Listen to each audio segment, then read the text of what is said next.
Find out k if 4x square minus 12x plus k is equal to 0 has equal roots.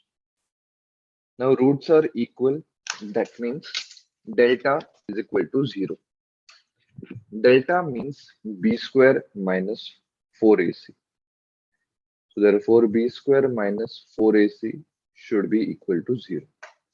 Now if we compare the given quadratic equation with the standard form, we will get a is equal to 4, b is equal to minus 12, and c is equal to k. So if we substitute these values of a, b, c in the equation, b square is equal to 4ac, then we can easily find the value of k.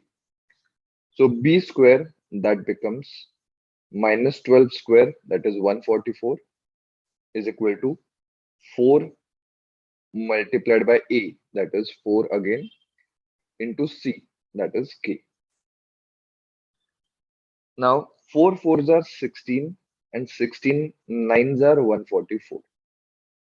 So we can easily cancel it out. So therefore we can get the value of k as 9.